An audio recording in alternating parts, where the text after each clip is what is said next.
Memory is considered by movement scientists to be the persistence of acquired knowledge or capability for action.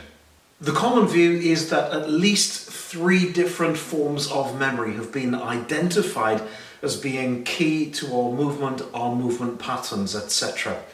These are, and I've written them in shorthand, I'll give the longer description below: STSS, short-term sensory store; the recall, sometimes termed the short-term memory, and sometimes by clinical psychologists referred to as working memory; and long-term memory. This is a method by which we receive certain input information, such as sound of the pen top coming off, weight and proprioception of the pen, touch and feel of the pen, etc. These modalities are coming into our sensory input, and this is where they are stored, but they are only stored here for a few milliseconds. These are then filtered, basically to figure out what's relevant and what's not relevant. It then passes down to our recall memory here. Now, the recall memory is limited in its capacity, and what it does is it allows us to retrieve and use information. And Miller et al. In 1956 found that there are approximately 7 plus or minus 2 bits of information that you are able to recall at any given time. Now, say for example you're smart like you are going to be able to maybe do 9. If you've been punched in the head too many times like I have, maybe the -2 could be 5. But somewhere between 5 and 9 pieces of information. Now, here's a weird thing that occurs with the recall memory. A thing called chunking. Now, say for example, you remember that there's a pen, you're then likely to remember, there's a pen top.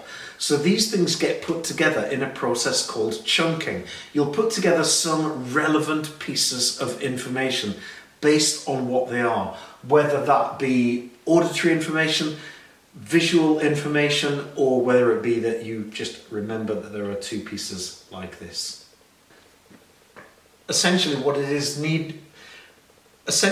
what you should remember at this stage is that you're not going to have any effect on this, but this part, the recall memory, is the part that you're going to be able to recall when you are going to do something such as throwing a ball, kicking a ball, catching a ball, something like that. You are going to recall the relevant skills once they've been filtered, and that capacity is limited. This is the only one that you will be able to affect in the process of motor learning.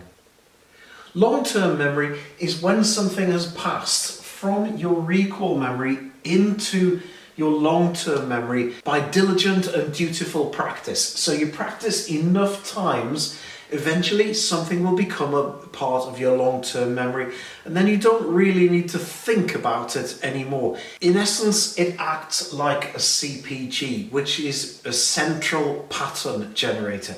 Give you an example of a central pattern generator. It's the ability of a hamster to chew food.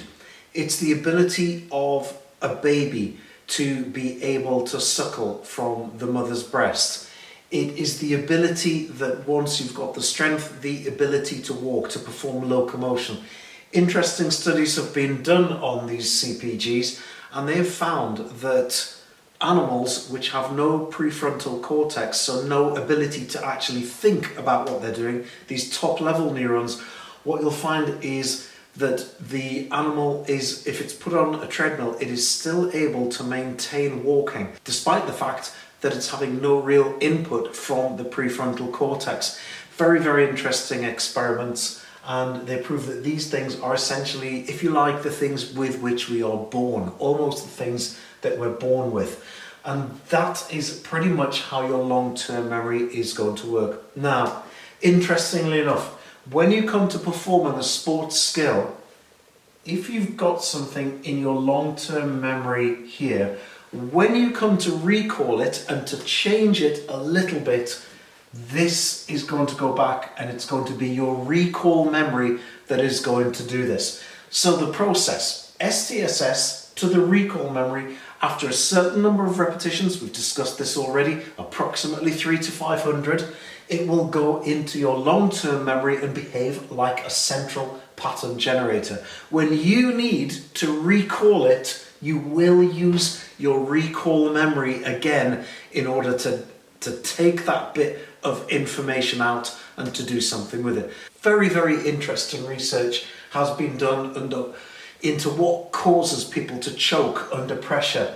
And it's generally one of two things. That people are either overthinking at this point, or the recall memory has simply run out of capacity here. But either one is caused by a problem with this recall memory, because this is the only one that we are able to use to influence anything when we are performing a motor task. So the takeaway from this is it's filtered down through a system and then it is recalled to be used. Almost as if you've got a hard drive on your computer and that will be your read-only memory, and then you've got your random access memory which will pull it back. The random access memory or recall memory is the one that you're going to be using when you're doing sports.